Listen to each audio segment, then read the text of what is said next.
Bueno, arrancamos con esta historia. La idea también es despertar la sensibilidad de nuestros televidentes. Queremos contarles sobre dos menores diagnosticados con atrofia muscular espinal AME tipo 2. Ellos son de la ciudad de Presidente Franco. Necesitan la ayuda para comprar costosos medicamentos. Ambos viven al cuidado del padre, quien hace de todo para mantenerlos fuertes y sobre todo con vida, ya que la enfermedad es degenerativa y se agrava con el paso del tiempo. Son hermanos ellos. Sí. Como sus recursos son bastante limitados, necesitan una mano solidaria para continuar con este tratamiento. Queremos compartir con ustedes, ahí está en pantalla justamente el número telefónico para cualquier tipo de asistencia, de ayuda. Es el 0992 900 097. 0992 900 097. Tenemos la historia porque nuestros compañeros del este del país visitó a esta familia en Franco. La mayor necesidad son las tres cosas, o sea que el ambú, que es el respirador manual, y la ventilación no invasiva. ¿Cuánto es el costo? Más o menos yo manejo el precio de 20 millones más o menos de la ventilación no invasiva, pero estoy esperando que me pasen el presupuesto, pero más o menos el precio es lo que yo manejo. ¿Vos estás solo, solventando los gastos y cuidando por ellos? Sí, solo sí. Yo con mis dos hijos, así mismo. ¿La lucha es diaria? Es diaria, esta es mi vida, esta es nuestra vida acá. 24/7, no hay descanso porque ellos dependen prácticamente de mí. Porque si yo bajo los brazos, la enfermedad de ellos va a avanzar mucho más rápido. Como sabemos, es atrofia muscular espinal tipo 2. Y es una enfermedad degenerativa que si no la hacemos bien, la enfermedad va a avanzar más rápido. Lalo tiene 11 años. Lalo tiene 11. ¿Sol tiene? 14. 14, van a la escuela. Sí. ¿También le cuidas desde casa o está ahí? No, yo me voy con ellos. En realidad tenemos que irnos todo el día, pero por el tema del calor y todo ese tema, tratamos de llevar 1 o 2 veces a la semana. Lalito entra a la mañana y solo una a la tarde. Solo está octavo y Lalito está quinto. Por la culpa de la enfermedad, no sé si se fijan, se va un poquito hacia la izquierda, que le causa un poco de escoliosis. Solo está un poco más avanzada su escoliosis y ya le está apretando su pulmón. Entonces por la noche tipo que le falta el aire. Y la ventilación invasiva es para ayudarle a mantener el pulmón más fortalecido, digamos. Entonces hasta ahora se va a despertar con más ganas. Vamos a hablar de lo ocurrido ayer en la zona sur del país con estos 4 niños de nacionalidad argentina que estaban pescando encima de un bote sobre el río Paraná en una canoa. Esto ocurrió en la zona del barrio Tacuarí de la ciudad de Posadas. Repentinamente comenzó a soplar un fuerte viento que los arrastró hacia el medio del río. Estuvieron navegando durante 6 horas y finalmente terminaron del lado paraguayo a orillas del barrio Pacucuá de Encarnación. Yo le he visto ya a cerca de 200 metros nomás ya de la orilla. Mi hijo le está guiando con la canoa para que puedan remar y acercarse en la orilla. Pero supuestamente me dijeron los chicos que es de barrio Tacuarí de Posada. Y creo que es un poquito antes de Saimán está la parte de la villa de Tacuarí. Y, como te iba a decir, desde las 11 de la mañana están navegando en el agua con el viento, con la olada y eso están navegando. Así como me contaron los chicos. ¿No podían salir a la orilla? Sí, porque era menor y no tenía fuerza para arrimarse en la orilla por el viento que le arrastraba con el agua, con la corriente y llegó hasta acá, hasta la zona de Paraguay. Bueno, es muy sorprendente lo que pasó, ¿verdad? Gracias a Dios que hay milagro todavía que no se tiraron en el agua, tenía valor, fuerza tenían para que no abandonarse el uno del otro para tirarse en el agua. Y llegó acá con vida, gracias a Dios, acá tenemos albergado en la casa de mi patrón. Estaban comiendo alguito también, porque te dice que tenía mucha hambre. Bueno, y el pasado 16 de julio, un hombre de 42 años fue víctima de las famosas somnileras. Él terminó perdiendo la vida como consecuencia del actuar de estas dos mujeres que son vistas en estas imágenes de circuito cerrado. ¿Por qué? Aparentemente porque ambas utilizaron estos medicamentos para hacerlo dormir y le generaron una sobredosis con este químico que le dieron, que por cierto estaban compartiendo previamente con él en un local gastronómico en Mariano Roque Alonso. Los familiares del fallecido se indican a las sospechosas ya identificadas como Alejandra López y Magdalena López. Esta última, Magdalena López, fue la que se entregó y ya está recluida, pero los familiares denuncian la supuesta inoperancia de la fiscal a cargo del caso, quien es Cintia Torres. Escuchemos las entrevistas al respecto. Mi hermano se había ido a una fiesta, ahí donde le conoció a estas dos mujeres, Alejandra y Magdalena, en el Jardín de los Pollos fue. Y a mí me dijeron, ¿verdad?, que ella puso una pastilla, 2 pastillas en su vaso, ¿verdad? Y entonces él dijo que se sentía mal. Y estas mujeres le dijo, vamos, te vamos a acompañar en tu casa. Entonces ellas se fueron a casa y entraron en la habitación de mi hermano. Al salir ellas corriendo llevaban cosas, bolsas así. Mi hermano nunca más salió de su habitación. Al día siguiente, a las 9 de la mañana, se percataron mis hermanos que él falleció, ¿verdad? Pero ya hacía mucho tiempo que falleció porque estaba todo duro. Y ya vino la fiscalía forense y todo eso. No le hicieron la autopsia a mi hermano. Directamente dijeron que murió de infarto, ¿verdad? Ya más tarde mis hermanos se pusieron a mirar las cámaras y se dieron cuenta que él no estaba solo, que vino con 2 mujeres. La gente misma que conocían a ellas me dijeron, yo le conozco a estas mujeres. Y ahí fue que llegamos a la verdad de estas mujeres. Y se escondieron hasta hoy día, que ahora supuestamente se entrega Magdalena. Sí. Y la verdad que a mí me encantaría que esta mujer no salga y que tenga prisión domiciliaria nomás. Un montón de víctimas hay. Esto no es joda. Esto no es joda. Tiene muchísimos antecedentes, sí. Bueno, vamos a hablar después de la pausa de un tema muy interesante. Y ojo, porque hay profesionales que ofrecen para algunos hombres que desean literalmente agrandarse el pene a ese nivel. Pero ¿qué dicen los profesionales al respecto? ¿Se recomienda o no? ¿Cuál es el procedimiento que se hace? ¿Usted se haría el agrandamiento, Juan Carlos? No me hace falta, querido Carlos. Bueno. Chao, me voy. Después hablamos. Chao. Bueno, vamos a hablar de este tema. Sector masculino, atento, ¿eh? Muy interesante realmente porque está, no sé si de moda o no, pero se habló mucho en las redes sociales sobre el procedimiento de, en realidad, engrosamiento, dicen, de pene.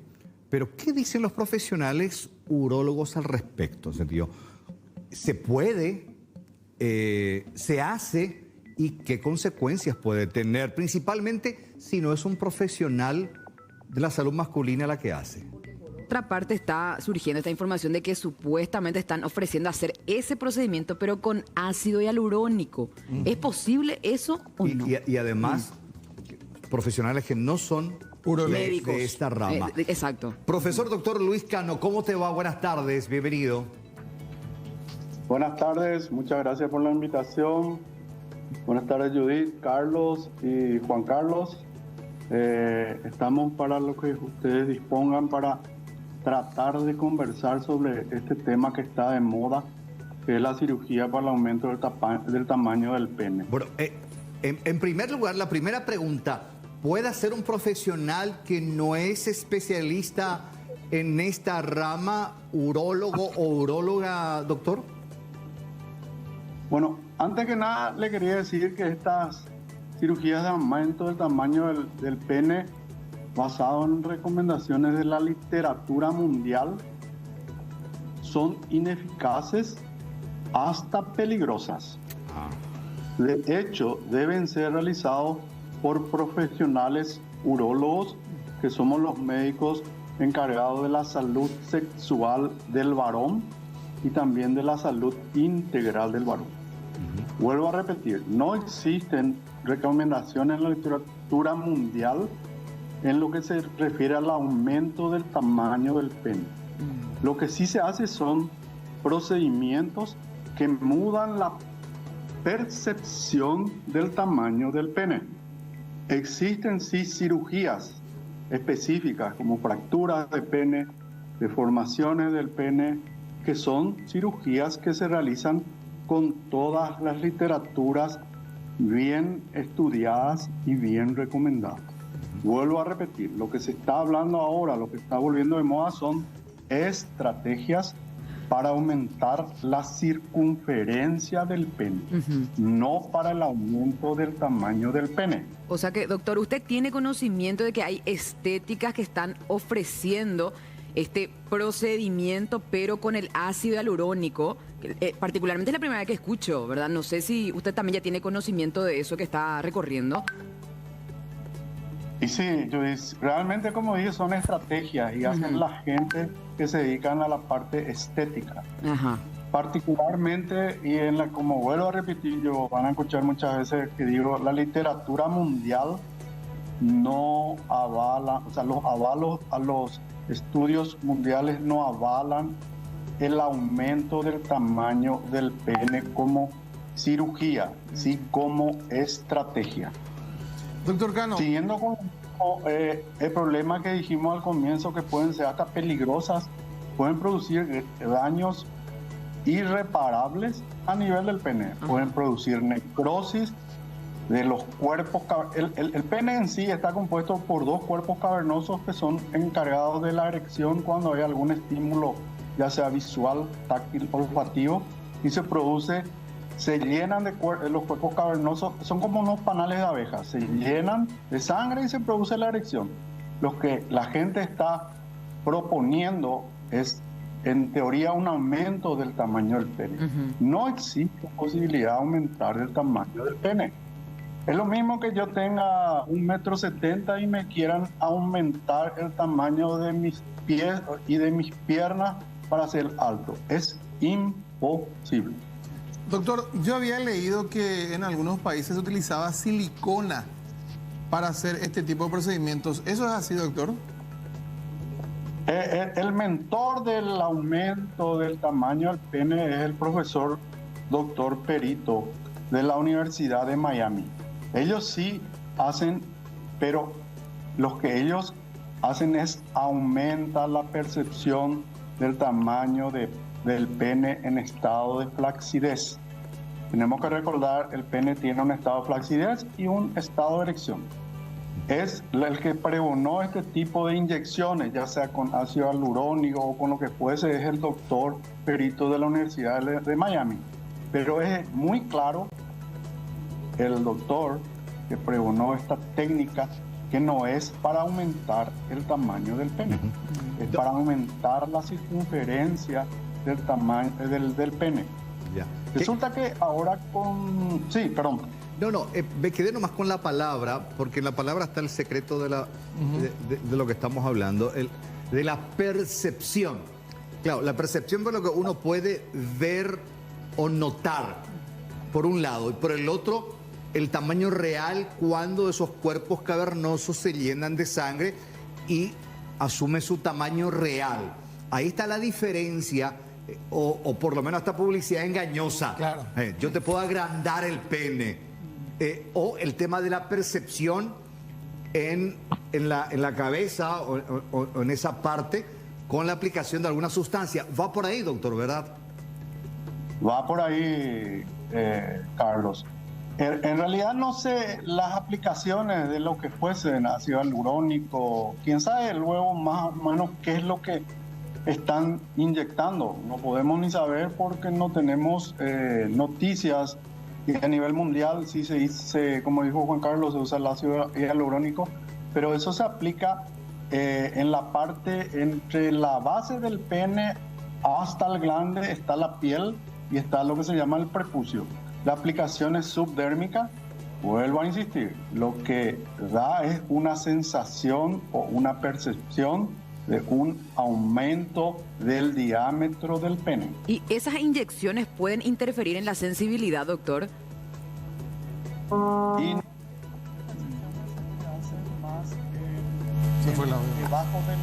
Bueno, doctor, se fue el audio, si podemos mejorar eso. Creo que hay una llamada que le está entrando. Le está entrando por llamada. Eso está interfiriendo. A ver, doctor. Cabeza, ¿cómo le llamamos? Sí. No, justo nomás entró, creo que una llamada en su teléfono y eso interfirió su audio. Si nos puede repetir nuevamente. Disculpe. Sí, que esas inyecciones se hacen debajo de la piel, entre lo que es la base del pene y el glande o la cabeza del pene. Por eso que Volvimos a perder el... Se hace complicado. Sí, le están llamando, sí. Sí, porque Sí, ya, tenemos varias... ahora ya. Ahí está. ¿Doctor? Sí. Sí, ¿me escucharon? Ahora sí, ¿Puedo doctor. repetir? Porque... Hay gente que está llamando, creo que te está viendo por la tele y te está llamando. A la gente que le está viendo por la tele, por favor, no le llamen por teléfono porque interfiere en nuestra comunicación. Intentamos, ¿no, doctor? No interrumpe.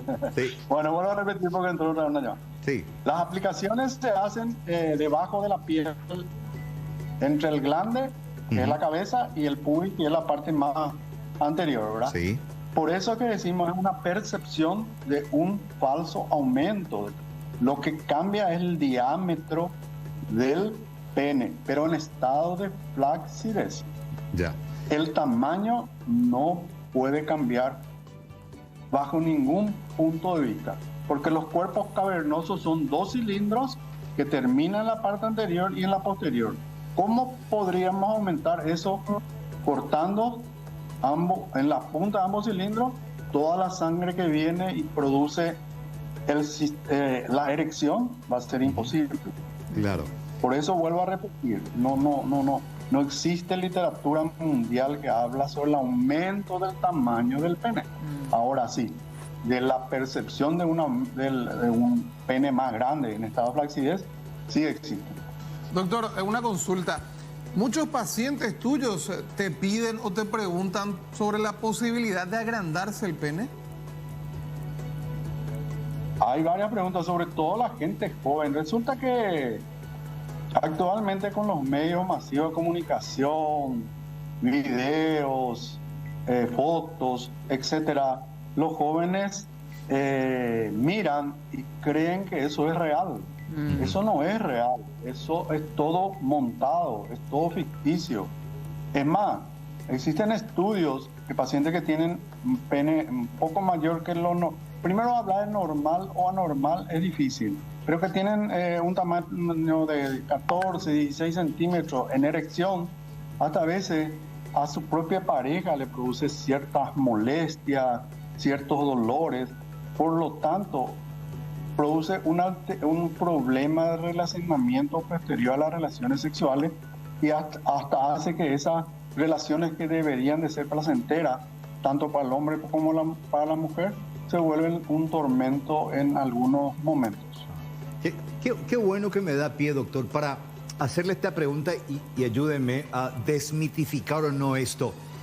¿El tamaño importa, doctor? Existen estudios, sobre todo en Inglaterra, donde demuestran que el tamaño del pene no importa. Inclusive, sin tener penetración se puede llegar al orgasmo, en el caso de la pareja, ¿verdad? Con el simple tacto, escuchar, ya se producen, pueden llegar al éxtasis las parejas, mujeres. Depende de la estimulación. Claro. Sí. ¿Perdón? No, que preguntaba la compañera aquí. En realidad Depende acotaba, mucho, ¿verdad? claro, Sí. de la estimulación.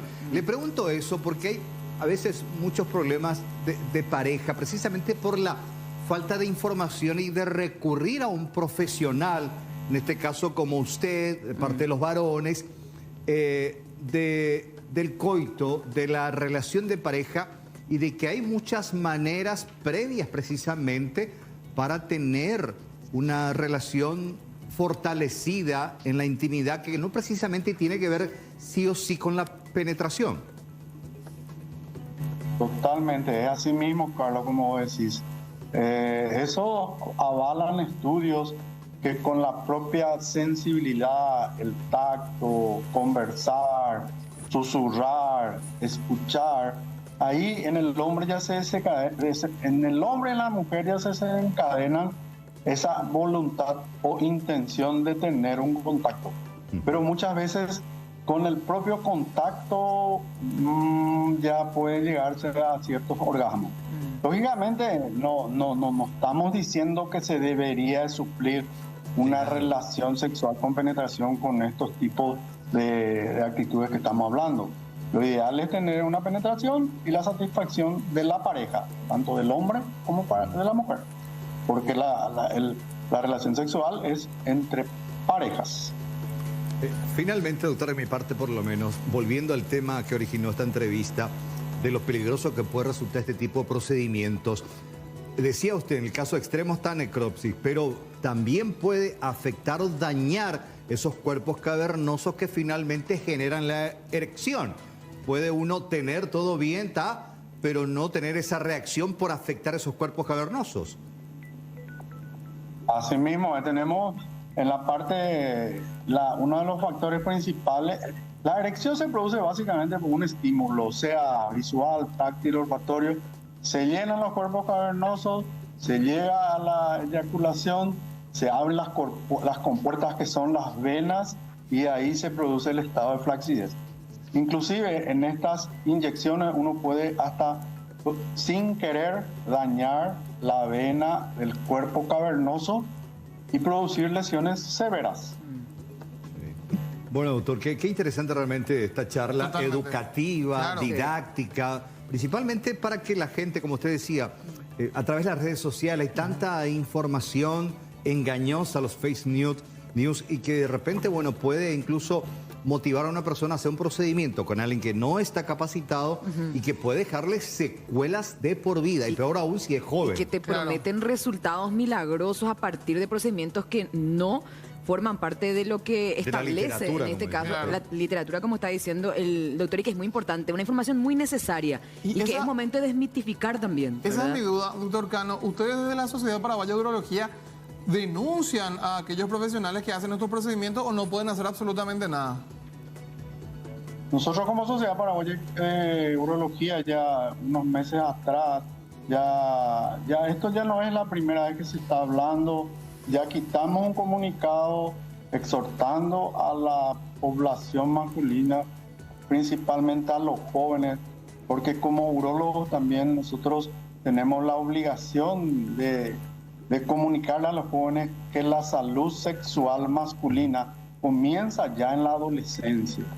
Las consultas en los urólogos de confianza tienen que comenzar en la adolescencia, porque en la adolescencia son principalmente algunos problemas que se pueden traernos, ya fuera un poquitito de lo que estamos conversando, pero en la forma de prevención, las infecciones, transmisiones sexuales, los embarazos indeseados, todos los problemas que pueden acarrear. Con el uso del preservativo se pueden prevenir muchos problemas a los jóvenes, y ahora se agrega esto que está de moda, que es el aumento del tamaño del pene, que vuelvo a repetir, son ineficaces y hasta pueden acarrear problemas serios.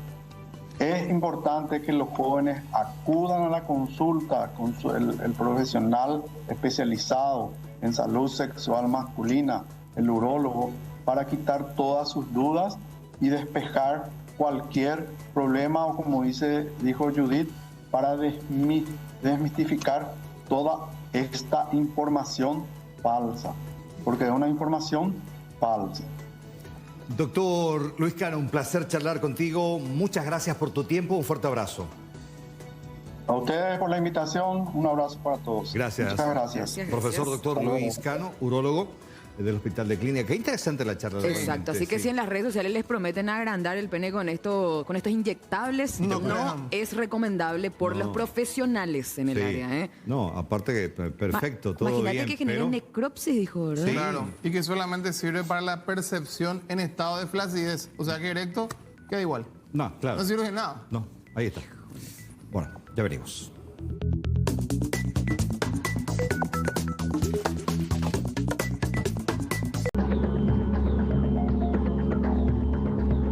Una vez más, este asesino vuelve a evadir de la justicia. Sorpresivamente, él ingresa a sanidad con un cuadro de fiebre y deshidratación.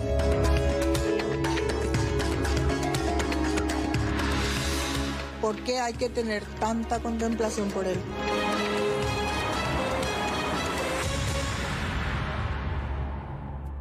Bueno, precisamente sobre este tema, el juicio oral y público que estaba fijado para esta mañana 7:30 fue pospuesto debido al estado de salud de este señor, Gregorio Papo Morales, acusado por el crimen de Robert Fabián Marín el pasado 23 de noviembre del 2020. El Tribunal de Sentencia postergó el juicio de Papo Morales, fijándolo para esta tarde, dentro de media hora, 14:30. El doctor René Morínigo, médico forense del Poder Judicial, indicó que Morales se encontraba sedado y no lograron despertarlo para el inicio del juicio.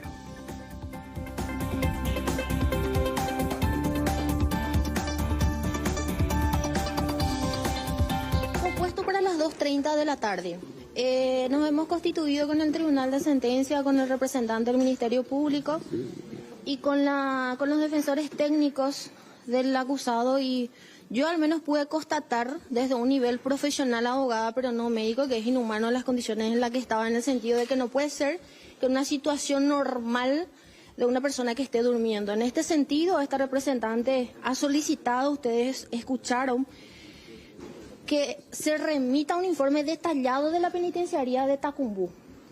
¿Qué día ingresó? Porque un día antes, sorpresivamente, él ingresa a sanidad con un cuadro de fiebre y deshidratación.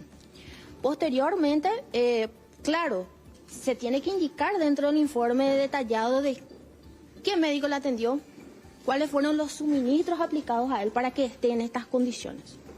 Dormido supuestamente le trajeron. Por esa razón es que se pospone para las 14:30, en atención a que vamos a esperar que se despierte o que pase los efectos, que no sabemos qué suministros tiene. Y esto es sumamente grave y lo digo públicamente. Sí, ya casi 3 años y es una vergüenza todo esto, realmente muy tibia nuestra justicia. Desde ayer que supuestamente se encuentra sedado este asesino, y no sé cómo el tribunal no pudo tomar los recaudos necesarios para presentarlo hoy aquí, para que se lleve a cabo. Hoy vienen otra vez con la misma historia de que sigue sedado. Es imposible eso, imposible. Nosotros como víctimas realmente lamentamos estar viviendo de esta forma todo esto. Es muy doloroso todo lo que está pasando, sinceramente. Claro, eso se debe de aclarar y llevarle a los responsables, también traerle acá para que den la cara y ver quién les ordenó o cómo hicieron todo eso. Porque acá hay complicidad. Y no desde ayer, esto ya venimos arrastrando ya durante todo esto casi 3 años. Una lástima. Así mismo, una vez más, este asesino vuelve a evadir de la justicia. Estamos totalmente ya devastados, pero con fuerza a seguir luchando para lograr la anhelada justicia. Dios permita que hoy, a partir de las 14:30 que tenemos fijado otra vez la audiencia, podamos lograr ya a llevar el juicio oral, ¿verdad? ¿Cómo lo toman ustedes? ¿Ustedes creen esta situación en la que él constantemente está buscando la manera de suspender? Realmente no. Para nosotros llevamos ya casi 3 años con este mismo circo. El mismo circo de este asesino. Que se dopa, que cambia media hora o 1 hora antes de abogados, que no, que está dopado, no, que tiene Parkinson. Parkinson no tuvo para cobardemente dispararle a mi hijo. Él no tuvo Parkinson, no tuvo fiebre, no tuvo nada. ¿Por qué hay que tener tanta contemplación por él? ¿Y nosotros qué? Estamos muertos en vida. Y a él tanta consideración, basta.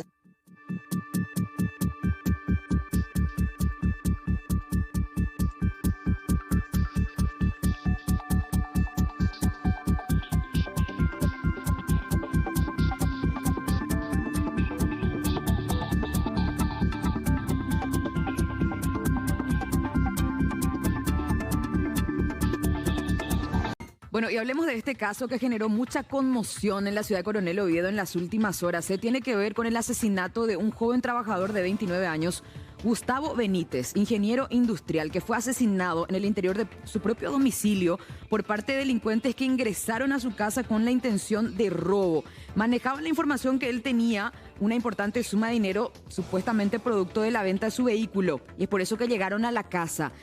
Avanzó la investigación en torno a este caso y ya se accedieron a imágenes de circuito cerrado que resulta ser importantes para la policía y también para el Ministerio Público, porque se puede ver a las personas sospechadas de este crimen. Se tratan de dos hombres que ingresaron ayer en horas de la madrugada a la vivienda de este joven, quien estaba en compañía de su pareja. Estaban durmiendo, cortaron la corriente eléctrica para que se vaya la luz y quede una total oscuridad dentro del domicilio, y aprovechar esa ocasión para poder sorprenderlos y allí exigir la suma de dinero que ellos consideraban que habían en la casa. Una importante suma. Para el efecto encañonaron a las víctimas, pero Gustavo le dijo que no tenía la plata que ellos buscaban. Solamente tenía 600.000 guaraníes. Ellos tomaron de todos modos ese dinero y el celular también de la víctima, y aún así acabaron con su vida a balazos, y posteriormente escaparon, algo que destrozó a la familia. Incluso hablamos con ellos, principalmente con el papá y la hermana, un poco después de lo ocurrido, y mencionaban que él era el único hijo varón en la familia, estaba empezando a conformar, por cierto, la suya, se mudó recientemente a una casa que está construyendo con su pareja, y fíjense, el final de este joven trabajador que estudió muchísimo, se recibió y lastimosamente terminó siendo víctima de la inseguridad por parte de estos cobardes, que por la suma mísera de 600.000 guaraníes, si bien por ninguna suma hay que acabar con la vida de nadie, ¿verdad? Pero nada más para que tengan una idea, de todos modos tomaron la plata y decidieron asesinarlos. Este es el video. Si bien es lo que trascendió y estamos divulgando, estamos socializando, posiblemente la gente de la policía tiene otros ángulos que va a permitir trabajar e identificar a estos delincuentes por la nitidez de estos videos. Tras estos primeros procedimientos policiales, se observa a estos dos hombres adultos totalmente cubiertos, quienes se desplazaban a bordo de una motocicleta, una motoneta, al momento de lo ocurrido, por lo que se solicita la colaboración ciudadana para lograr identificarlos. Así que se recurre en este caso a la ayuda de ustedes para que puedan colaborar con información si es que conocen a través de las características de estas personas mediante este video, y poder proporcionar esa información a la policía y ayudar a resolver el crimen de este joven ingeniero industrial.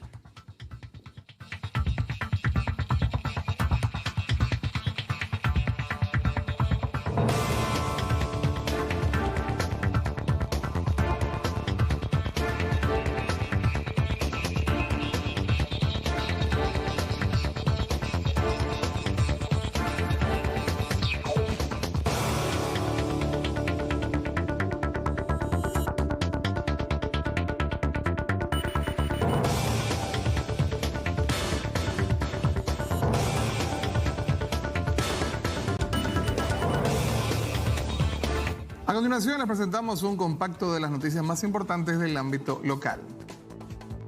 El Ministerio Público acusó y solicitó juicio oral y público para el exgobernador de Central, Hugo Javier González. Este requerimiento se da en una segunda causa por el supuesto desvío de 18.300 millones de guaraníes. Este expediente guarda relación con la denuncia que presentaron los entonces concejales departamentales. En el escrito, la Fiscalía hace referencia que entre el 2019 y 2020, a través de resoluciones, se realizaron transferencias indebidas.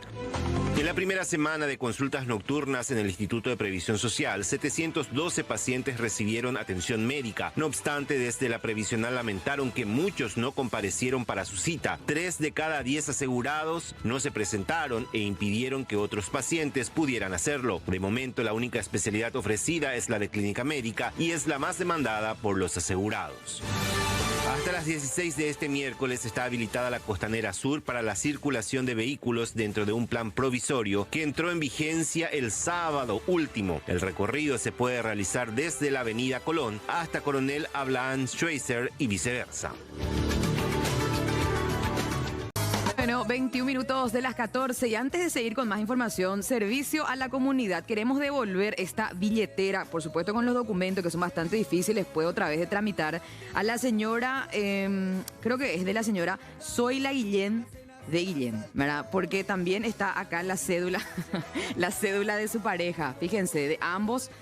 Esto encontraron en la calle, pero trajeron acá a recepción del canal para que pueda venir a retirar. Doña Zoila, no perdiste tu billetera, lo tenemos nosotros, así que venía a recuperar al canal. Ahí está, con su documento y no solamente su cédula. Fíjense que está también su tarjeta Yaja, entre su tarjeta de vacunación también. Así que, doña Zoila, vení a recuperar tus documentos. Bueno, ayer hablábamos en tribunales del caso de Erico Galeano, está con nosotros Fernanda Chamorro, nuestra compañera, y poníamos, simplemente para poner en contexto lo que pasaba ayer, el juez Gustavo Amarilla nos decía que se daba lugar al pedido del propio fiscal Néstor Coronel de darle arresto domiciliario al senador Erico Galeano con la salvedad de que él los miércoles podría salir de su casa, o sea, un día como hoy, de 5 a 20 horas para trabajar. ¿Eso pasó, querida Fernanda? No pasó. ¿Qué tal, Luisher? ¿Cómo te va? El saludo también para toda la gente que se va sumando. No ocurrió. De hecho, que aquí estamos viendo la imagen del lugar vacío. Aquí se tenía que sentar Erico Galeano el día de hoy en la sesión ordinaria de la Cámara, que inició como todos los miércoles, por lo menos estos últimos, a las 10:30 de la mañana. Y la explicación, alguien decía algo, ¿por qué no vino? Si alguien sabía, porque él tiene el permiso de salir los miércoles de su casa. Sí, pero para irse a trabajar. ¿Al Congreso? Sí. O sea que no hizo. No. ¿Alguien sabe si salió? ¿Si se quedó en su casa? Se desconocen. En teoría, él tiene que estar contando con apoyo de un efectivo policial que lo tiene que estar mirando, controlando en todo momento cuando él salga del Congreso, salga de su casa, digo bien, rumbo al Congreso, desde las 5 de la mañana. Él ya puede salir. Él ya puede salir para irse a trabajar. Madrugador como él solo. El Congreso se abre a las 7 de la mañana. Básicamente. Pero como es lejos, decían desde Capiatá, es una hora el tráfico. Y el regreso también. Sí, pero a las 7 no empiezan sus actividades, al menos en la sesión.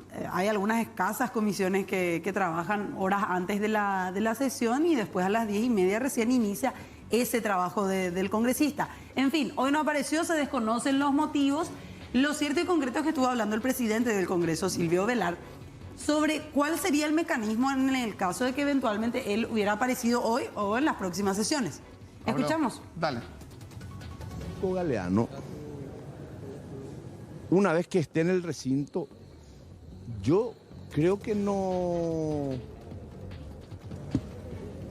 genera un riesgo de fuga de ninguna manera. Y este es un recinto donde él es parte y sencillamente se le va a dar el lugar que le corresponde para sesionar y trabajar. Porque eso va a quedar bajo custodio de la seguridad del Congreso, entonces, una vez que ingresa al predio. Claro, que una vez que esté en el predio del Senado. ¿En qué caso? ¿Cuál es el inconveniente? A esto pues le llaman presos sambujú, ¿verdad? Sí. Es que se fuguen. Y al no haber peligro de fuga, creo que no hay mayores inconvenientes. Ese es mi parecer. No hay peligro de fuga. No hay peligro de fuga. No hay peligro de fuga, creo. Ahí está. No hay peligro de fuga en el Congreso, decía el presidente. Porque una vez que llega él con el acompañamiento policial hasta allí hay una cantidad suficiente de efectivos para garantizar, en teoría, que él mismo permanezca y no se logre fugar. ¿Lo trató de preso sambucú a él o lo dio como ejemplo? Le puso como ejemplo. Como preso sambucú, sí. Claro.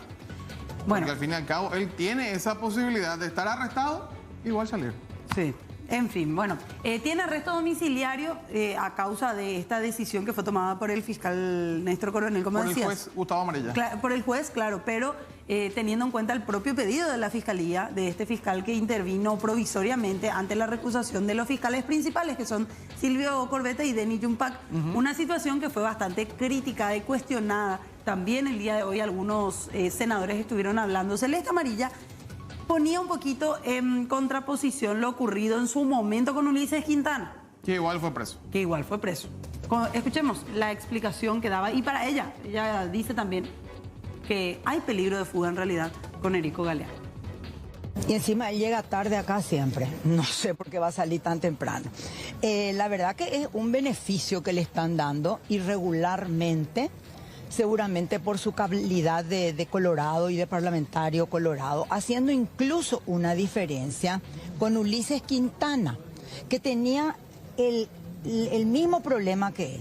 vinculado a un narco. Ulises Quintana es imputado y se lo lleva preso.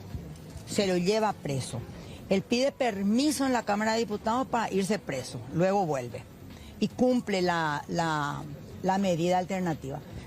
Lo mismo está pasando con él, pero a la inversa. ¿Por qué Ulises preso y Erico no? Las chicanas evidentemente obedecieron a encontrar un fiscal a su medida. Esto se puede ver perfectamente. Hasta que encontraron el fiscal amigo, entonces ahí pararon las chicanas. Si se trata de una persona insolvente, que no tiene nada que perder, que no tiene arraigo, hay peligro de fuga. También hay peligro de fuga en el otro extremo, cuando se trata de una persona influyente, con mucho dinero y con poder. Erico Galeano tiene un enorme peligro de fuga. Bueno, decía ahí, porque en el caso de Ulises Quintana, él fue a prisión y después le dieron medidas. Y hablaban ayer justamente los colegas de que se trata de un caso que tiene que ver con el crimen organizado, que por qué le dan arresto domiciliario, teniendo en cuenta las denuncias que había en contra de Erico Galeano. Decía el fiscal coronel, yo creo que eso fue en un tiempo anterior, pero ahora no hay peligro de fuga y la fianza está bien. Para los senadores, al menos de la oposición, ellos dicen que efectivamente sí hay peligro de fuga y que todo esto fue hecho básicamente hasta encontrar un fiscal a medida que pida ese tipo de opciones, por así decir, alternativas a la prisión. Teniendo en cuenta que Erico Galeano había recusado al juez, recusó a los fiscales, hizo un montón de chicanas, pero apareció este fiscal coronel y automáticamente accedió a formar parte de la audiencia. Y ya no se prestó para ningún tipo de dilación más. En fin, ¿qué decía el senador Basilio Núñez esta mañana? Compartimos. Es un abuso de poder en la prisión domiciliaria de cualquier legislador, sea del partido que sea. Hay que hablar nomás con los constitucionalistas que dicen de que hay una inmunidad de arresto, pero bueno, para el Colorado generalmente eso no se utiliza. Él tenía que estar en libertad, por lo que dice la Constitución Nacional. Se presume su inocencia, dice la Constitución Nacional. Al estar preso, entonces, se presume su culpabilidad, diría yo. Si es a medida, tiene que estar libre, porque va a ser a medida de la Constitución. Bueno, ahí está. A medida de la Constitución, en realidad se estuvo obrando, se debería haber obrado para darle la libertad, dice.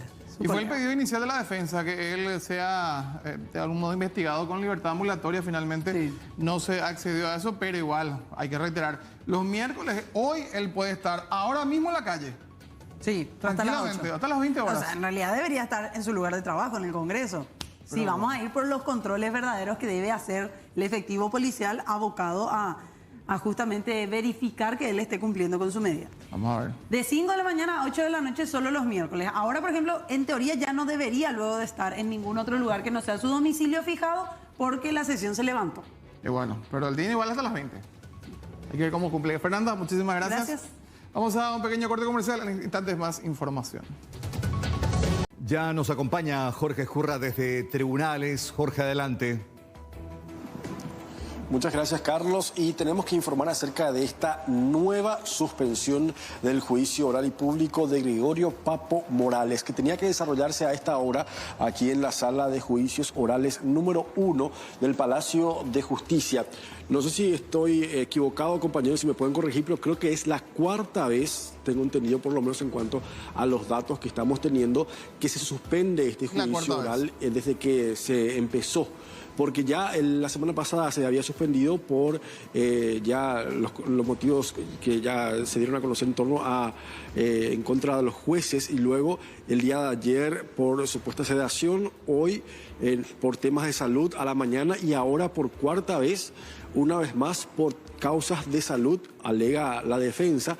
Se suspende nuevamente este juicio oral y público. 13:30 horas aproximadamente fueron convocadas las partes, y según la última información que recibimos es que supuestamente Papo Morales fue derivado hasta un centro asistencial, específicamente el Hospital del Trauma, para recibir atención médica, y es así que logra suspender por cuarta ocasión el inicio de este juicio oral y público en su contra a causa de este homicidio que ocurrió hace algunos años atrás en contra de Robert Marín. Obviamente que los familiares de la víctima exigen justicia, y Por otra parte, impresiona la lentitud con la cual se está trabajando en torno a este caso y las chicanas que están presentando hasta este momento tanto el acusado como también la defensa, recordando que para la audiencia de imposición, o sea, en este caso la audiencia preliminar, se habían suspendido 17 veces y ahora ya con este juicio también cuarta vez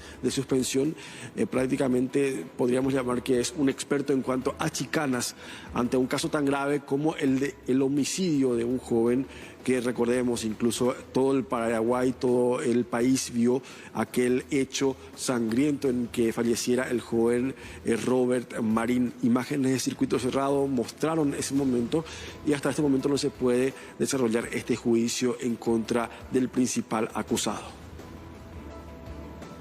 La pregunta es hasta cuándo se va a poder sostener esto, ¿verdad? Porque hasta ya lo declararon litigante de mala fe, porque él no solamente recusó a los jueces, también a los propios abogados que se le designó. Imagínense, ¿verdad? Se le fue dando otros defensores públicos, en fin, así está la situación, ¿verdad? Una situación bastante injusta para la familia de la víctima. Exactamente. Jorge, se marcó una nueva fecha. Y que le puede tocar a cualquiera, ¿verdad?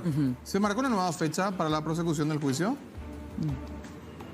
Aquí por lo menos no nos dieron todavía esa información, habría que consultar con la Secretaría, me dijeron los de la sala de juicio oral y público, pero por lo menos no vimos tampoco ningún tipo de documento, tampoco nos hicieron llegar ninguna información si ya hay una fecha prevista para la convocatoria próxima para este juicio. Bien, gracias, Ezcurra. Hasta luego.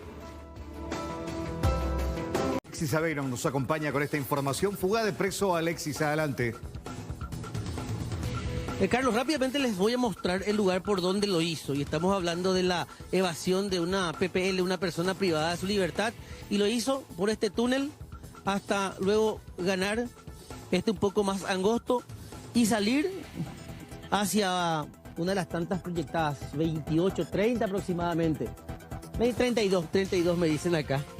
Pero quiero explicarles el por qué esta persona condenada por tráfico de drogas se encontraba en la granja.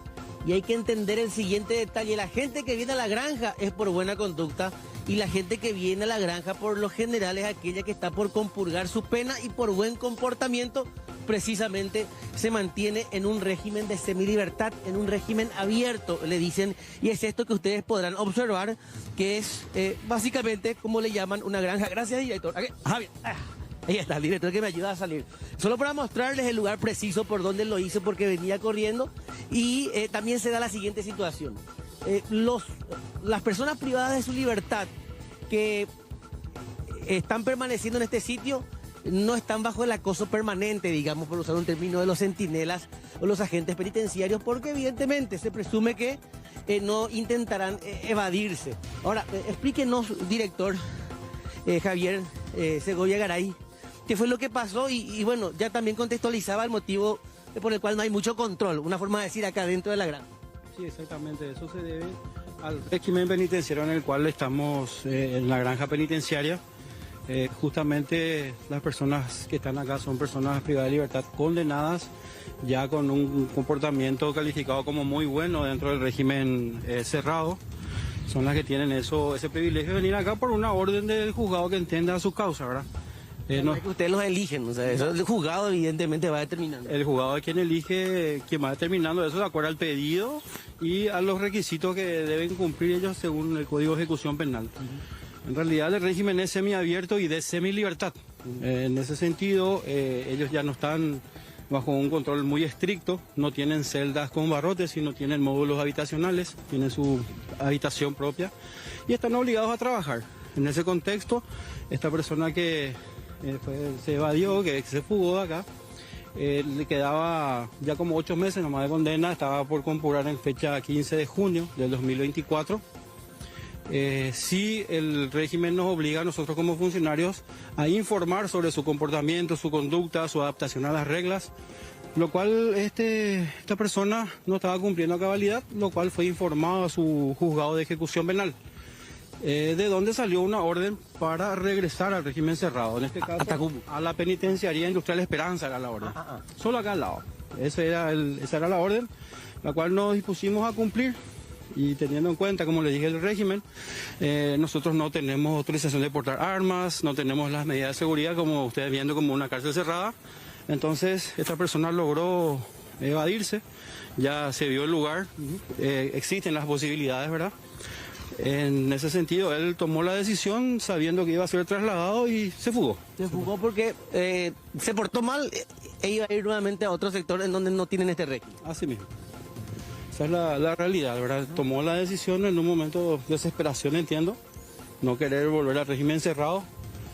Y bueno, tomó esa decisión errónea, creo yo, porque uno puede ver acá cuál es el estilo de vida que tienen las PPL. Sí, abierto y bueno, con el sentido de libertad por sobre todo. ¿Cuántos internos actualmente tienen acá? A la fecha 33 personas, todas condenadas. Todas condenadas. ¿La mayoría está por compurgar sus penas? Y en su mayoría sí. Justamente el primer requisito es haber compurgado la mitad de la condena impuesta, tener una calificación, como dije, conceptuada como muy buena o ejemplar, otro requisito, y tener un proyecto de granja para tener su módulo de trabajo. Este es un proyecto de granja, acá hay repollo, por ejemplo. Claro, tenemos repollos, verdeo, esto es un proyecto de... Acá el sistema de regado, o sea, es todo moderno. El sistema de regadío, por ejemplo, todo hecho por PPL, todo con autogestión, y son los mismos internos quienes colaboran, ayudados por la institución con algunos elementos, pero es la mano ahora de ellos. Desde afuera nosotros diríamos, es un régimen cómodo. Sin embargo, la libertad es fundamental para cualquiera y a veces caen también en esto, director. Usted tiene 33 años de experiencia acá en las cárceles. Así es, bueno, en realidad lo que hacemos es trabajar con personas privadas de su libertad, y bueno, un día puedes estar con él 10, 20 años y nunca hay problema hasta que un día tomó la decisión equivocada, ¿verdad? Justamente eso, una circunstancia como esa los trajo hasta acá. Y sí, a veces ocurre este tipo de eventos, ¿verdad? Lastimosamente no lo podemos evitar, a veces no podemos visualizar la intencionalidad, pero como le digo, el trabajo acá ya se ve, estamos haciendo lo mejor que podemos siempre, tenemos los funcionarios que están apoyando siempre la tarea, lo hacemos día a día, pero sí tenemos situaciones como por ejemplo la de este muchacho, que él no tenía todavía sus salidas transitorias, pero ve que sus compañeros sí tienen y él no sale. Temporada alta y todo fin de año. Son cuestiones, ¿verdad? De repente a conversar con las autoridades superiores e ir tratando de analizar y subsanar, ¿verdad? Pero eso es esa es la cuestión. Por último, director, ¿algún PPL, una persona privada de su libertad, reconocida o famosa del mundo delictivo acá en la granja, que, bueno, sea un ejemplo de reinserción, tiene en mente? O de camino a la reinserción. En realidad, todas las personas que están acá, pero como que famosa no... Famosa en el sentido de conocida del mundo delictivo.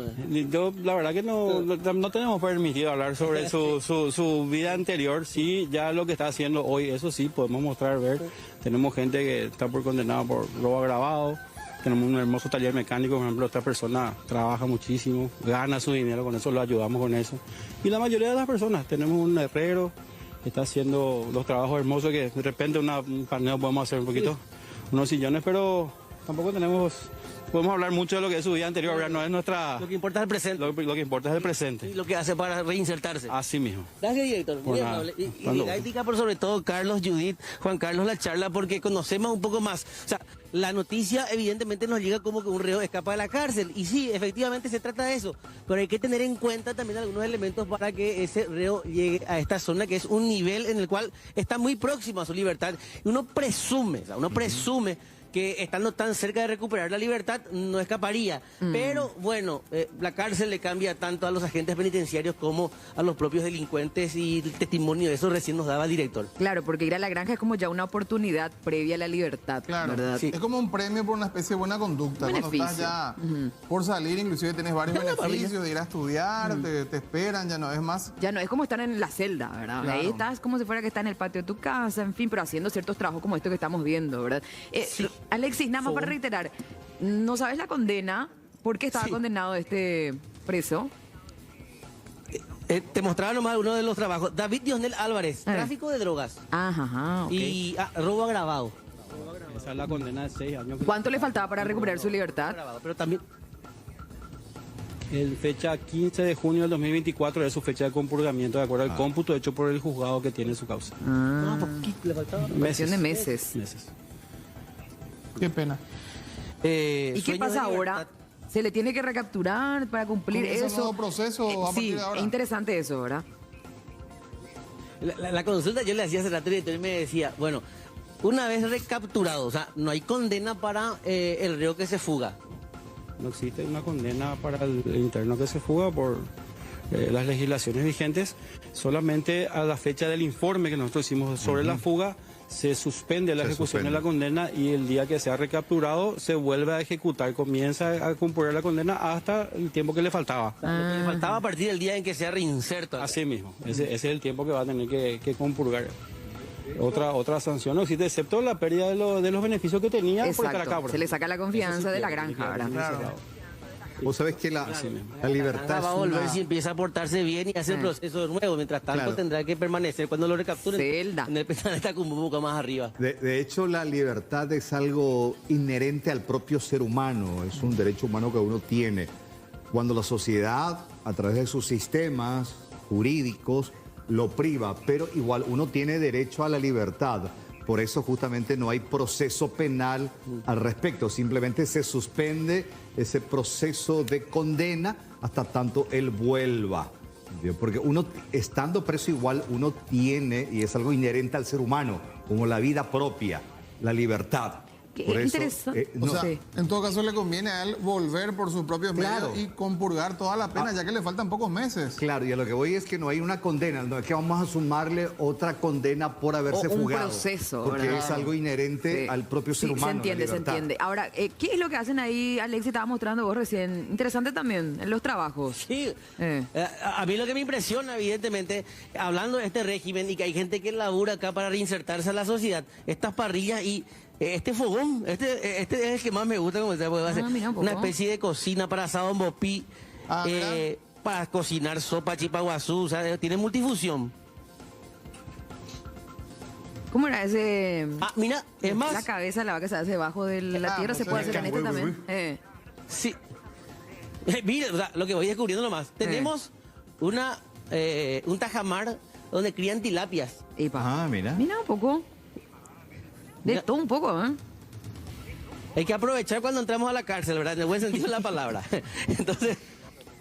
Mientras podamos salir sin problema. Van a alimentar los pescaditos ya que hay tiempo. Ahí viene la comida y quiero cerrarle. Fíjense, y lo que queremos mostrar con esto también, que evidentemente existe un sistema que puede llegar a funcionar si es bien explotado. Y evidentemente si la persona que quiere reinsertarse a la sociedad desea hacerlo más aún cuando está muy cerca de ello. Por eso muchas veces no se explican este tipo de reacciones, pero evidentemente estar en la cárcel hace que afloren algunos pensamientos. Claro, Mira. Pero, a ver, cómo sale todo pescadito. ¿Y ellos proveen algún restaurante, algún sitio, estos pececitos? Por consumo interno. ¿Autoconsumo o proveen también nada? No, es para autoconsumo, pero también vendemos al público. Se comercializa. Solamente nos faltaría un poco de justamente lo que estamos haciendo ahora, que la gente conozca. Pero sí, hacemos venta al público, la gente que quiera. Normalmente amigos, familiares son la gente que viene a adquirir estos productos. Es un poco precario el sistema de promoción, pero sí lo hacemos. Públicamente, director, entonces lo hacemos ahora. Nos agendamos para una próxima visita y explotamos mejor esto, o sea, para mostrar todas las habilidades de las personas privadas de su libertad y por sobre todo qué es lo que pueden hacer y cómo funcionan desde acá. ¿Le parece? Sería muy importante y provechoso para todos, para nosotros que estamos en el sistema y para las personas privadas de libertad que sí se están esforzando, sí están procurando y tratando de reinsertarse a la sociedad. Bueno, Carolina está agendando el número nuevamente, el día, Fernando Noguera, ¿por qué no para un material especial? Mira, de sillas. De tambores, de tambor. Bastante práctico. Bueno, Alexis, pero hay que decirlo, a diferencia de lo que está Tacumbú en su interior, este es un paraíso. Un hotel. Prácticamente un hotel. Y vos sabés que uno puede llegar al paraíso, inclusive esto es hasta bíblico, portándose bien. Claro, pero mira, puede ser de oro también, pero estar privado de su libertad. Claro. No se compara con está nada. Claro, en una cárcel de oro, pero igual sigue siendo cárcel. Pero muy interesante lo de la tilapia. Sí. Lo de la tilapia, lo de la parrilla, lo de la granja, por eso precisamente hay cría de gallinas. Una biblioteca, o sea, yo vengo acá para dispersar la mente y voy a encontrarme con una biblioteca inclusive en donde pueda acceder hasta hasta libros de novelas, pero que no sean crónicas policiales. Caminamos y de repente, me dieron ganas de leer. Un chiste. Ahí dice, yo tengo fe. Ahí dice, la fuga de Alcatraz. No. Agresivo, ¿verdad? Bueno. Dale, Alexis, ya nos estamos yendo por eso, pero sí, pendiente para otra entrevista. Lo del tema de tilapia que la gente puede comprar. Hay restaurantes que tienen su menú permanente tilapia. Cuando hay veda de pescado, que estamos ya muy cerca también. Muy interesante realmente, ¿eh? Sí, y por sobre todo agradecer esa política de puertas abiertas.